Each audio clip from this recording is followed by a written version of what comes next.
ಚಾಮರಾಜನಗರ ಲೋಕಸಭಾ ಕ್ಷೇತ್ರ ಬಿಜೆಪಿ ಅಭ್ಯರ್ಥಿ ಯಾರಾಗ್ತಾರೆ ಅನ್ನೋ ಗೊಂದಲ ಬಹಳಷ್ಟಿದೆ. ಕಾರಣ ಇಷ್ಟೇ, ಶ್ರೀನಿವಾಸ್ ಪ್ರಸಾದ್ ಅಲಿ ಸಂಸದರು ಅವರು ನಿಲ್ತಾ ಇಲ್ಲ, ವಯಸ್ಸಾಯಿತು, ಅವರಾಗಲೇ ನಿವೃತ್ತಿಯನ್ನು ಘೋಷಣೆ ಮಾಡಿದ್ದಾರೆ.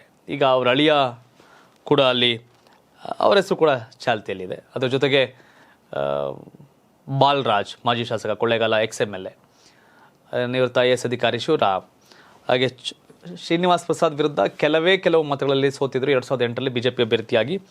ಮಹದೇವಯ್ಯ ಅವರು ಕೂಡ, ಡಾಕ್ಟರ್ ರವಿಶಂಕರ್, ಇವರೆಲ್ಲ ಆಸ್ಪಿರೆಂಟ್ಗಳಿದ್ದಾರೆ. ಬಟ್ ಪ್ರಬಲ ಆಸ್ಪಿರೆಂಟ್ಗಳಂತ ಯಾರು ಕಾಣ್ತಾ ಇಲ್ಲ. ನಾನಾಗಲೇ ಹೇಳಿದಲ್ಲ, ಒಂದು ಬಾಲರಾಜ್, ಎರಡನೇದು ಶಿವರಾಮ್, ಡಾಕ್ಟರ್ ರವಿಶಂಕರ್, ಜೊತೆಗೆ ಮಹದೇವಯ್ಯ, ಇವರೆಲ್ಲರೂ ಕೂಡ ಟಿಕೆಟ್ ಆಸ್ಪಿರೆಂಟ್ ಲೆಕ್ಕಾಚಾರದಲ್ಲಿದ್ದಾರೆ.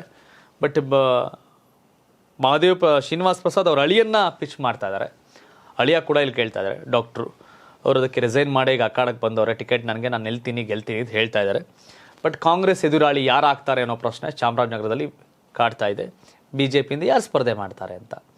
ಇನ್ನೊಂದು ಕಡೆ ಕಾಂಗ್ರೆಸ್ಸಲ್ಲಿ ಕೂಡ ಒಂದಷ್ಟು ಗೊಂದಲಗಳಿದೆ. ಕ್ಯಾಂಡಿಡೇಟ್ ಯಾರು ಅನ್ನೋ ಪ್ರಶ್ನೆಗಳು ಇನ್ನೂ ಕೂಡ ಉತ್ತರ ಸಿಕ್ಕಿಲ್ಲ. ಮಹದೇವಪ್ಪ ಇತ್ತು. ಮಹದೇವಪ್ಪ ಸ್ವತಃ ಹೇಳ್ಬಿಟ್ಟಿದ್ದಾರೆ, ನಾನು ನಿಲ್ಲಲ್ಲ ಅಂತ.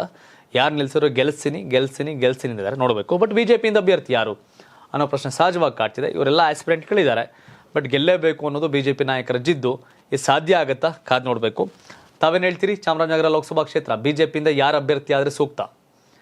ಬಾಲರಾಜ್ ಅವರ, ಶಿವರಾಮ್ ಅವರ, ಶ್ರೀನಿವಾಸ್ ಪ್ರಸಾದ್ ಅಳಿಯ ಅವರ, ಅಥವಾ ಡಾಕ್ಟರ್ ರವಿಶಂಕರ್, ಇಲ್ಲ ಮಹದೇವಯ್ಯ, ಯಾರಾದರೆ ಬೆಸ್ಟು? ತಮ್ಮ ಅಭಿಪ್ರಾಯವನ್ನು ಕಾಮೆಂಟ್ ಮಾಡಿ ತಿಳಿಸಿ. ಧನ್ಯವಾದ. ಇದು ಕರ್ನಾಟಕ TV, ಕನ್ನಡಿಗರ ಧ್ವನಿ.